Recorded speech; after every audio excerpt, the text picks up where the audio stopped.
l'histoire de Victor et de Lisa. L'histoire dans ce livre, elle se passe à Paris, dans le 11e arrondissement, rue Léon Fro, collège Alain Fournier. Je ne sais pas si vous connaissez. Oui. Victor, il aime trop l'école. Il est en CM2 et ce jour-là, sa prof lui dit « Victor, félicitations, tu passes en 6e ». À partir de ce jour-là, il n'a pas arrêté de dire à ses parents « Papa, maman, c'est quand la rentrée, je vais en 6e, je vais au collège Alain Fournier ». Et la mère lui dit « Demande à ton père, c'est lui qui s'en occupe ». Papa, c'est quand la rentrée scolaire, mon fils? La rentrée scolaire, c'est dans 2 mois, reste tranquille. Mais papa, dis-moi, c'est quand la rentrée scolaire? La rentrée scolaire, c'est dans 1 mois, laisse-moi tranquille. Oh, papa, j'ai tellement envie d'aller au collège, papa. C'est quand la rentrée scolaire? Écoute, c'est dans 5 heures, laisse-moi dormir.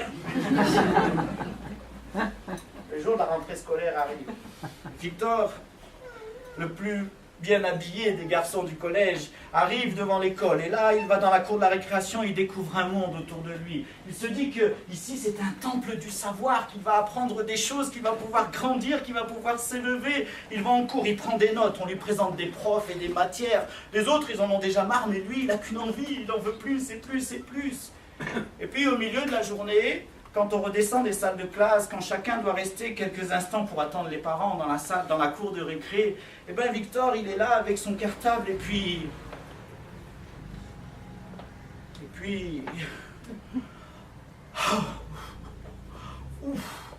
il lui arrive un truc qu'il n'avait jamais vécu avant lui. Oh, devant lui, elle était blonde, elle avait les yeux bleus, elle devait avoir au moins 12 ans. Oh, Lisa. Il rentre chez lui, son père et sa mère lui disent « Alors, comment ça s'est passé ta rentrée scolaire ?» Et là, il le regarde, il dit à son père Sa mère, elle lui demande « Mais alors, comment ça s'est passé ta rentrée ?» Je le fais pour vous aussi.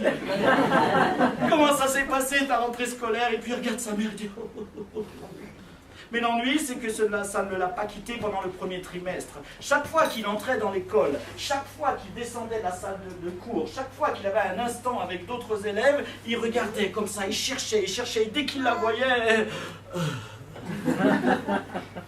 Alors vous savez, le corps enseignant est à l'écoute des problématiques de nos enfants. Si bien qu'un jour, la psychologue scolaire, elle dit « Bon, il va falloir qu'on convoque les parents de cet enfant. Il semblerait qu'il fait partie des 1% d'élèves qui ne sont pas faits pour l'école. » Il n'arrive pas à se concentrer, il a des mauvaises notes. Quand on l'interroge, non. Le psychologue scolaire dit « Je convoque le père ». Le père est convoqué et on dit au père « Voilà monsieur, il va falloir faire quelque chose pour votre fils. Cet enfant, semble-t-il, n'est pas fait pour l'école. Parlez avec lui et ensuite nous prendrons une décision. » Le père de Victor, il n'aimait pas trop ce genre de choses. Alors il a dit à la psychologue scolaire « Je vais m'occuper de mon fils ce soir. Chez nous, on règle ça entre hommes. » Le gamin, il rentre, Victor, de l'école, et puis lui dit « Ne prends pas de goûter, ce soir je t'invite au resto, il faut que toi et moi on parle d'homme à homme, je t'amène au McDo. » Bon, au McDo, et là-bas ils prennent un plat équilibré, avec un sandwich, avec une salade et puis un soft light.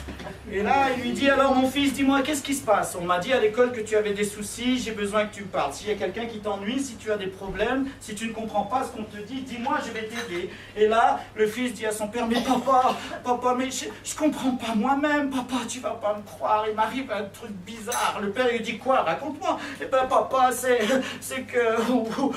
c'est Lisa. » Lisa, je dois vous dire qu'elle avait des parents qui étaient enseignants, ils étaient profs tous les deux.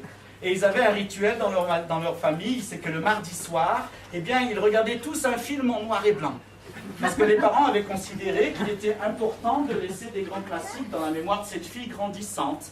Et un soir, elle avait regardé, Lisa, un film américain avec une grande comédienne qui avait un boa, comme ça, juste à côté du corps. Et il y avait des hommes qui passaient devant la comédienne, et quand ils arrivaient vers elle, ils posaient leurs cigarettes par terre, ils faisaient tomber leur chapeau, ils allaient la voir, et elle faisait comme ça. Elle mettait les mains, eux mettaient leur tête dans ses mains, et elle mettait un bisou sur leur front en disant « Attention, ce n'est qu'un prêt, jeune homme. » Lisa, quand elle a vu ça, elle s'est dit « C'est fini, quand je serai grande, je serai une comédienne américaine. » Donc le père questionne son fils, il lui dit « Alors, qu'est-ce qu'il y a? C'est quoi le problème avec cette Lisa? Tu as un souci ?» Et le gamin, il décrit son sentiment, il dit « C'est que chaque fois que je la vois, papa, oh, tu vois, enfin, c'est quelque chose, c'est la première fois que ça m'arrive, elle est tellement... » Et là, le père, il finit son verre de Coca Light. Et d'un coup, il dit « Mais enfin, mon fils, c'est extraordinaire ce qui t'arrive. t'arrive, mon enfant, mais enfin, tu es amoureux. Berk. Amoureux? Mais oui, mon fils, tu as tué amoureux. Ah, je sais comment on va sortir de cette situation. Mon fils, demain, tu vas voir cette fille au milieu de la cour de la récréation et tu lui dis tes sentiments. Tu vas la voir, c'est simple, et tu lui dis, Lisa, je t'aime. Et si jamais elle accepte, ta vie changera. Et si elle n'accepte pas, ta vie changera. Alors là, Ego, il n'a pas dormi de la nuit. Et au petit matin, il était le premier devant le collège Alain Fournier avec son cartable sur le dos. Et là, il arrive, il guette. Et puis il la voit à 10h à la récré. Il va au milieu de la cour et lui dit, hé, Lisa, faut que je te parle. Moi, rien. Il s'est dit, je réessayerai demain. Le lendemain, il y retourne, il était encadré par ses copains, il y en avait un de chaque côté pour pas qu'il tombe. Il a dit que c'était à cause du poids de son cartable, mais non, c'était sa peur. Et là, il arrive avec ses copains, il dit, hé Lisa, nous, on a un truc à te dire, de toute façon, tu sais, nous, Lisa, rien. Et pendant plusieurs jours, il a essayé, ça n'a pas marché. Chaque fois, sa peur était plus forte que lui. Alors, il a compris que les vacances allaient arriver, que pendant 15 jours, il n'allait pas la voir.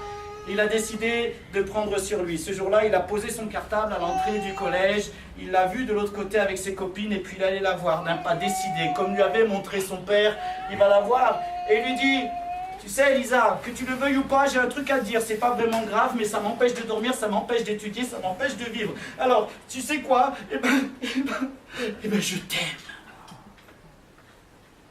Et quand Lisa, au milieu de ses copines, elle a reçu ce « je t'aime » qui venait du cœur de Victor, elle n'a pas su quoi faire. Alors elle s'est rappelé le film qu'elle avait vu avec l'actrice américaine. Et là, elle a mis ses mains devant et puis elle lui a dit « Ah bon, tu m'aimes? Eh ben, je sais pas moi, mets ta tête dans mes mains. » Et là, il met sa tête dans ses mains et elle lui met un bisou sur le front et elle lui dit « Attention, ce n'est qu'un prêt, jeune homme. » Et l'histoire, elle raconte, mesdames, messieurs, que depuis ce jour-là, ils ne se sont jamais quittés. Ni Victor, ni Lisa. Ils s'aimaient tellement qu'ils se sont même mariés. Lui, il est devenu écrivain pour dire au monde le bonheur qu'il avait d'être aimé par elle. Et elle est devenue assistante sociale pour donner un peu aux autres ce qu'ils n'avaient pas reçu et qu'elle avait reçu en grand nombre. Un peu d'amour, quoi. Et leur vie, elle allait bien. Et le ciment de leur existence, c'est que chaque matin, ils avaient ce rituel. Chaque fois, attention, ce n'est qu'un prêt, jeune homme.